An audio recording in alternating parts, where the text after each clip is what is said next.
A aula pública Ópera Mundi está de volta. Nesta última parte do programa, Manolita Correia Lima responde às dúvidas do público presente no Bosque da Unesp em Bauru. Meu nome é Pablo, eu sou estudante de jornalismo aqui da Unesp. Professor, eu queria te perguntar como fomentar o intercâmbio intelectual, porque o intercâmbio que a gente tem hoje é um intercâmbio cultural.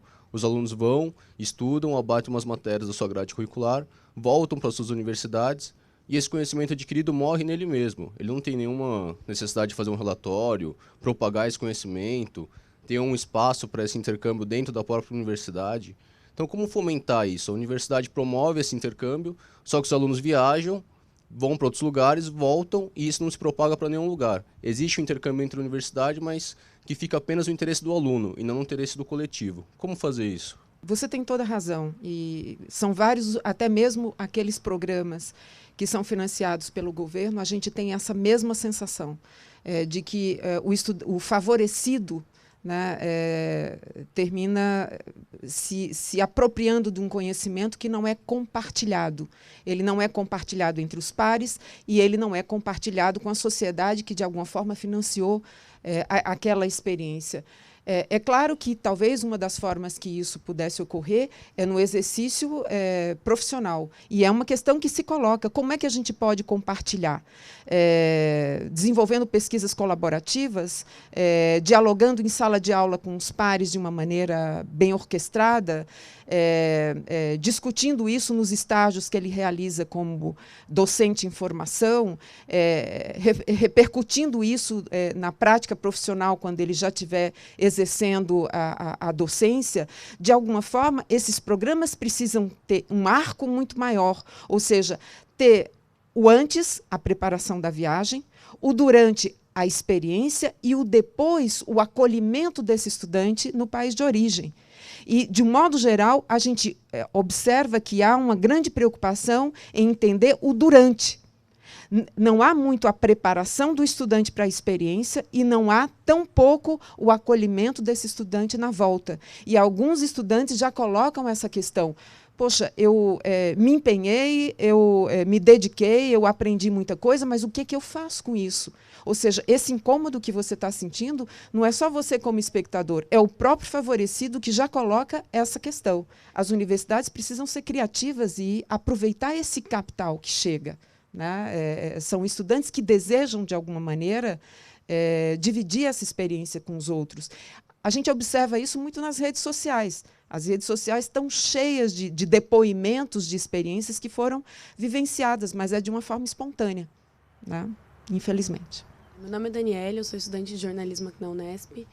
E nos últimos anos a gente pode ver que as políticas do governo para a mobilidade mesmo prioriza áreas de engenharia e área das tecnologias, excluindo a área da humanidade. E, inclusive, um programa em parceria com a Europa, o Brasil-Europa, foi exigência do Brasil que se priorizasse essas áreas também, por mais que o parceiro quisesse também as áreas de humanidades. Eu queria saber qual é o prejuízo para o futuro de excluir essa área e priorizar as outras.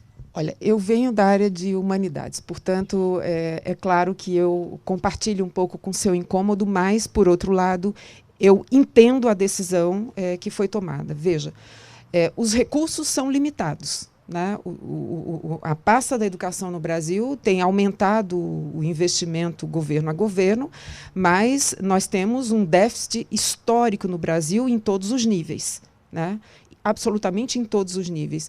E o Brasil precisa fazer tudo ao mesmo tempo agora. Ou seja, ele precisa investir na formação de professores, ele precisa investir na educação no nível do ensino fundamental e médio, na educação superior, mas na pós-graduação e na formação de mestres e doutores. Ora, é claro que os recursos terminam ficando limitados.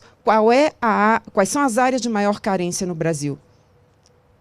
Exatamente a área de exatas, né? Então, se for espontaneamente, quem mais participa da mobilidade são os estudantes de humanidades. Entretanto, os países precisam de engenheiros, de médicos, né, da área de tecnologia da informação, e esses estudantes, de fato, são muito tímidos na busca de experiências internacionais, razão pela qual a prioridade inicial, em função do projeto de desenvolvimento do país e da carência de profissionais qualificados, é exatamente essa.